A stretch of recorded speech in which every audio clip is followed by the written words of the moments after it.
When James told me that he was going off to rehab, the first thing I thought was, well, I'm not surprised. I mean, it was only a matter of time before any one of us checked into rehab. James went away in June of 2001, and he said that I'll be back in 5 weeks. Which turned into 8 more weeks, which turned into a few more months, which, you know, turned into a few more months. It was a bit of a sandwich, though. What is it? The unraveling of a band? And then there were 2. I was just left wondering, you know, what's going on? Do we even have a band? I'm prepared for the worst. Coming up, Metallica faces extinction. I didn't even know if I was going to be in the band anymore. We started thinking, well, is he ever gonna, like, figure it out? Next on When Metallica Ruled the World.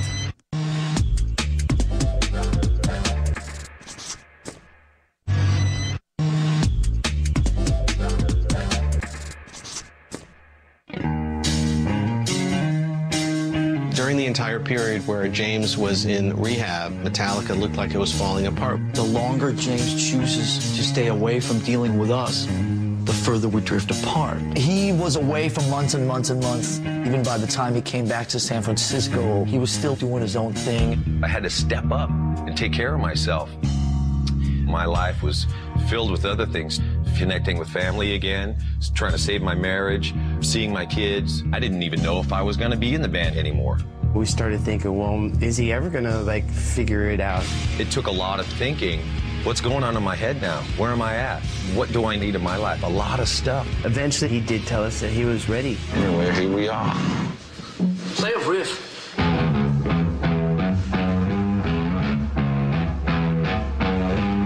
Probably the best sound I've ever heard in my life was the fact that you were playing guitar in here. It was just great to have him there, to know that it's not going to end.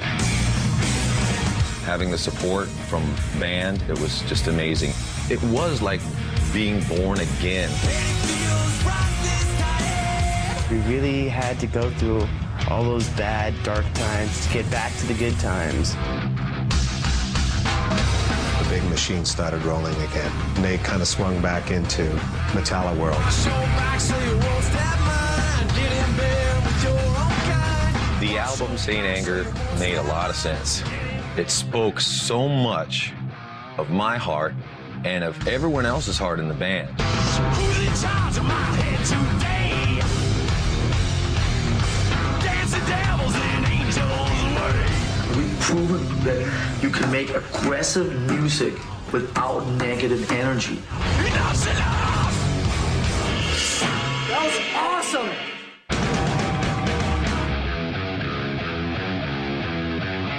Towards the end of the St. Anger cycle, we realized, okay, now we have to get a bass player because now we have to take this elsewhere.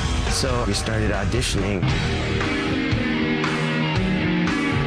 I thought that it would be really, really great if I at least got an opportunity to jam with the guys. So when I received that phone call, you know, I was pretty excited. I could punch our battery. It was so evident that he was the guy for us. I looked over at him during Whiplash. He was just right in the pocket and in there.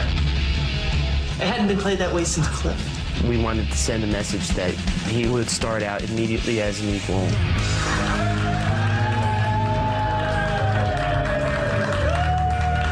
To show you how serious we are about this, offer you $1 million to join our band right now. I can't really talk right now. I was pretty much in shock. For a second, I thought they were joking. It was them saying, we're going to do this different. We're going to do this right. We're not going to make the same mistakes that we'd made with Jason. To walk into that environment and to have it be sort of a clean slate was amazing. The one thing about Metallica over the years is they've never been afraid to do something different and take chances. And I think with Some Kind of Monster, they took a big chance. It started out as a 5-minute promo film, and it just transformed into something really raw, real, and honest. When I was running this morning, thinking about seeing this today, the word comes up so much. That's so hugest chapter in my life. It was just like everything else Metallica's done in their career. It's a ballsy move. They don't let the outside world sway them. They do what they want to do, and they always find a way to get back on top. When Saint Anger came out in June of 2003, it hit #1 in 30 countries. When it did debut at #1, that is a good feeling that, man, you could put your heart out there no matter how black it is, and people can understand it. It felt like all the blood, sweat, and tears that we shed for this band to try to turn it back into a functional, creative entity actually paid off.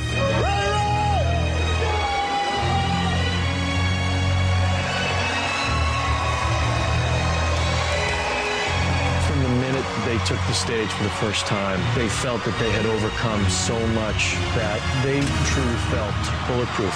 Metallica is in a real good mood tonight. Metallica is in better shape than it's ever been before.